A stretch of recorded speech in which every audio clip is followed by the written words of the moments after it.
Welcome to the channel viewers. Dr. JW, theologist since 1994. Like and subscribe to encourage me, comment to educate me, and share to help somebody else. The Watchtower theological abuse analysis. I hope it's a therapy journey for many. The empty structure, when people kept serving even after the life inside them started dying. The brother still pioneers, still comments, still smiles warmly at assemblies. Nobody around him fully realizes he no longer feels spiritually alive while doing any of it anymore. That is the next horror spreading through the congregation now. The structure keeps functioning after the inward life starts dying underneath it. A married sister gives encouraging comments during the Watchtower study while privately fantasizing about another elder whose attention now feels more emotionally alive than her own home. A ministerial servant continues handling microphones while secretly returning to pornography every night after family worship ends. An elder publicly speaks about spiritual endurance while privately feeling exhausted by the hidden emotional affairs, secrecy, manipulation, gossip, and concealed corruption quietly spreading through the congregation around him. Nothing outwardly stops. That is what makes the atmosphere increasingly suffocating. Inside performance-governed religious systems like the Watchtower, which uses kingdom halls and propaganda, people can continue serving long after with inward conviction, honesty, peace, intimacy, and spiritual vitality have already begun collapsing underneath the performance itself. The Watchtower self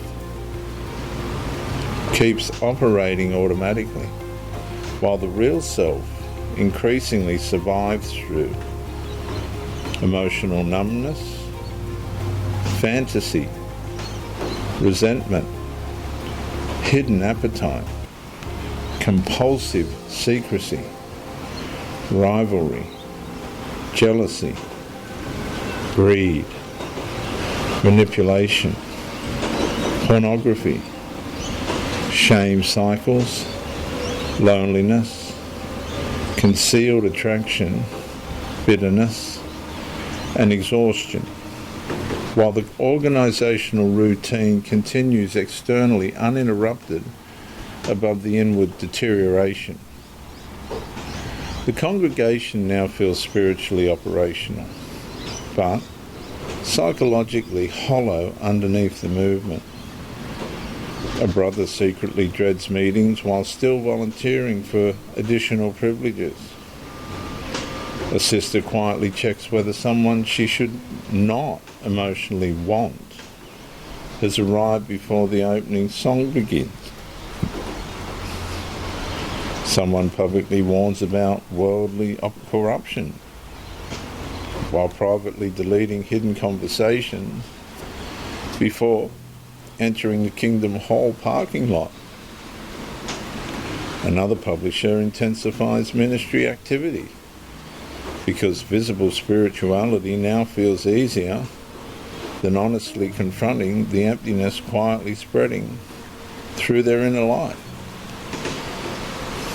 But at the Kingdom Hall, the room still sounds spiritually alive, at least on the surface. But increasingly, people no longer feel transformed inside. They feel maintained, managed, sustained through routine, while inward exhaustion slowly consumes them underneath the Jehovah's Witness performance. And meanwhile, the Watchtower Bible Tract Society repeatedly reinforces visible spiritual routine, organizational loyalty, ministry participation, moral cleanness, and congregational activity as evidence of remaining spiritually strong and safe inside what they call Jehovah's organisation. But organisational movement cannot permanently replace inward spiritual life. Eventually the routine survives longer than the person emotionally surviving inside it. The scriptural witness exposes the emptiness directly. Revelation 3:1 warns about appearing alive while inwardly dead. Isaiah 29:13 warns about outward worship disconnected from the heart. Matthew 11:28 through 30 calls the exhausted toward rest rather than performance survival. And the final song ends softly. Publishers gather near the exits, speaking warmly beneath Kingdom Hall lighting. And a brother smiles while privately feeling nothing. A sister hugs congregation friends while inwardly carrying loneliness none of them fully see. And somewhere underneath the carefully maintained spirituality, entire Jehovah's Witness congregations quietly continue serving long after the life inside them has already started dying. I'm Dr. JW, theologist. Like and subscribe to encourage me, comment to educate me, and share to help somebody else.